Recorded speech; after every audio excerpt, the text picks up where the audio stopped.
Now, we here on this channel, we constantly point out the hypocrisy of the national media jabroni haircuts and how they just never give the Vikings a time of day. Anyone associated with the Vikings is automatically garbage by default, and their accomplishments are knocked down a peg. Like, Danielle Hunter should have been making more All-Pros and Pro Bowl. Same thing with Harrison Smith. Harrison should be a Hall of Famer, except it's going to cost him not getting the All-Decade team, the All-Pro accolades, etc. They constantly rip on Kirk Cousins. And they even diminish the accomplishments of Justin frickin' Jefferson. There's just like, well, yeah, he's good, but he's not as good as Jamar Chase. Blah, blah, blah, blah, blah. All that stuff. Now, this is just a long preamble for saying that the national media, it is what it is, right? Like, the Vikings are an easy punching bag, and they're playing to the national media, to the national fan bases. You look at the Cowboys, you look at the Packers, you look at the Steelers, etc. I get it. I fully understand the game, and everyone's got to make a living, right? Everyone's got to eat, so I don't hold that against them, but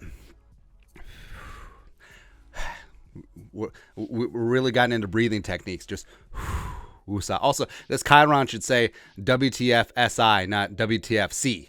Like, yes, but we came across quite possibly the worst take ever, and it's from a guy who's really good. I respect Connor Orr, Sports Illustrated. He used to be at NFL Network. And I like this. Honestly, this feels like an April Fool's post. It really does, because it makes my teeth hurt. Like, just how ridiculous this is. It's just like, nah, this can't be real. This can't be real. So let's dive in. So this is a Week 6 NFL Power Rankings. Very run-of-the-mill. We do one ourselves. It's the most accurate Power Rankings in the known universe, etc. Some people get it wrong. It's fine. It's fine. But the lengths that he gets this wrong, it's just insane, man. So talks about his power rankings. In this business, you're either doing power rankings half asleep or losing sleep doing the power rankings, blah, blah, blah, blah, blah. In society, we equate power with money and influence. So in NFL terms, that means if each team were a stock with the ultimate goal of becoming the last team standing, or the teams that everyone wants to be like and crib ideas from, who would we invest in? So whatever. And he gets into, some power rankings are just standings, and I fully understand that. But so his premise is, which team would you invest in to win the Super Bowl at the end of the season? Which, frankly, is what power ranking should be, right? But, okay, all that being said, we've prefaced this enough. So you got the Bills at 1, yes. You got the Chiefs at 2, yes. You have the undefeated Eagles at 3. Fully understand that. I think that in general, those are your top 3. The order varies. Some teams, some places have the Eagles at 1. Some places has the Chiefs at 1. Some places have the Bills at 3, at 1, right? But here's where things get nuts. So we go to 4, and you have the greasy, grimy Green Bay Packers. So again, his premise: you're betting on which team is going to be making the Super Bowl, which team other teams are going to steal ideas from, crib ideas from, his words. So you got the Packers at 3-2. And last week they lost to the Giants over in London 27-22 when they literally could not move the ball at the end, and they couldn't stop Daniel Jones and Saquon Barkley. I mean, that supposed vaunted defense of the Packers. And now, they get the Jets at home. Jets 7.5-point underdogs. It wouldn't shock me at all if Zach Wilson and Breece Hall and Garrett Wilson and Elijah Moore go in there and put the bang thing on the Packers, which you would love to see. And then if and when that happens and the Packers lose at Lambeau to the freaking Jets, does Connor Orr drop them to 5? Who knows? Maybe they might move up depending on what happens with the Eagles. But here's what I wrote. So the Packers were sleepwalking in London, which seems to happen to good teams from time to time. A good coach like Matt LaFleur uses this weekend as an example to get the team refocused and motivated. So, of course, explaining away the loss, etc. And I don't have an issue of having a 3-2 team this high in your power rankings. I don't care. The way we do our power rankings, it's, hey, who would win in a neutral site game right now? Who has the best chance to win the Super Bowl? That is all factored in. So, but who's cribbing ideas from the Packers? Like, hey, if you want to have a lot of talent on paper and still be playing horrible defense, and also your alleged back-to-back NFL MVP quarterback legitimately can't throw the ball downfield, and you just blame it on the receivers, and now you're a running team as well as running jet sweeps. You're basically a high school offense. Yeah, we're going to crib ideas from that.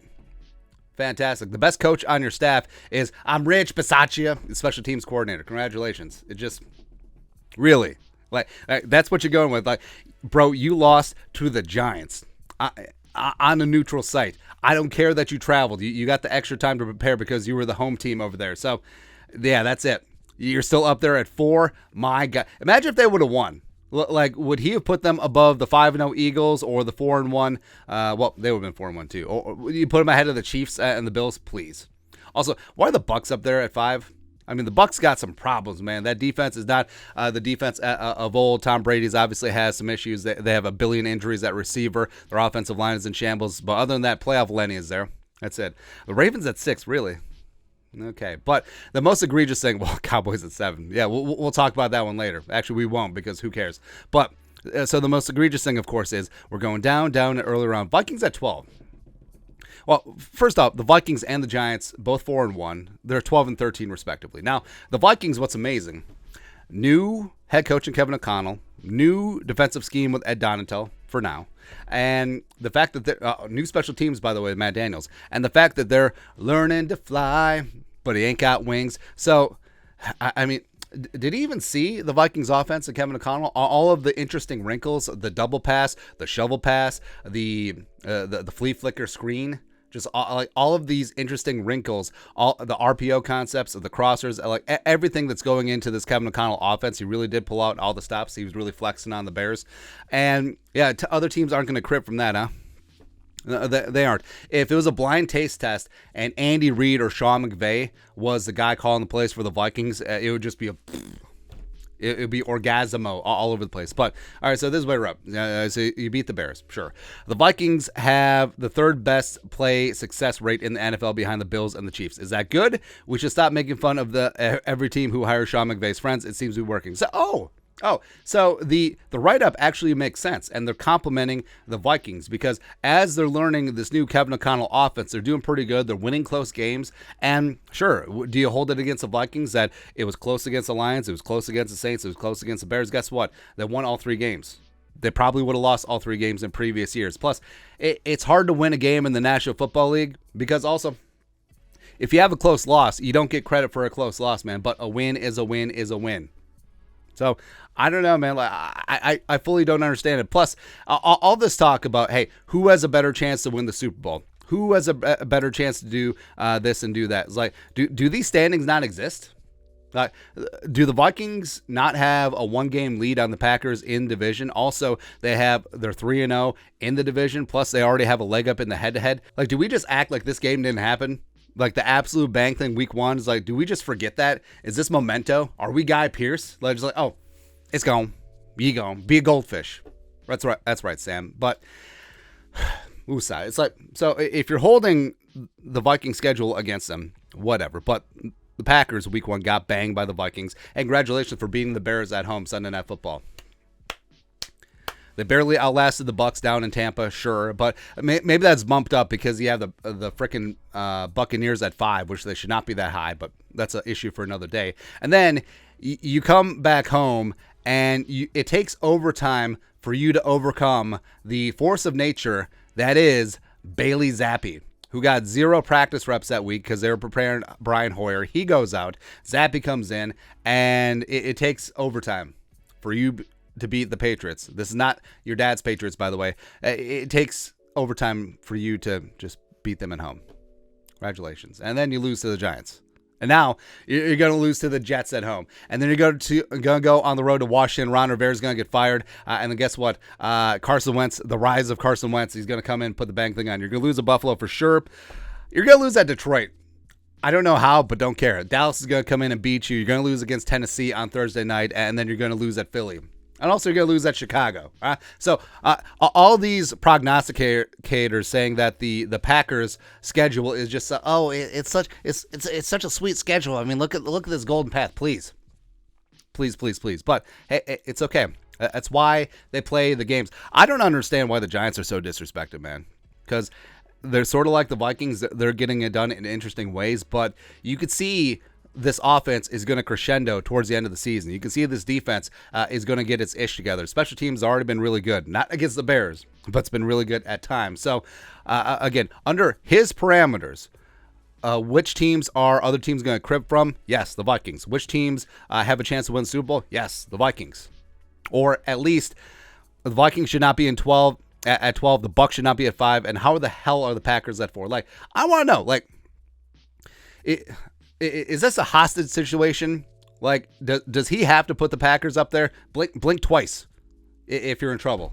It's just I legitimately do not understand this. Like, unless this is a bet.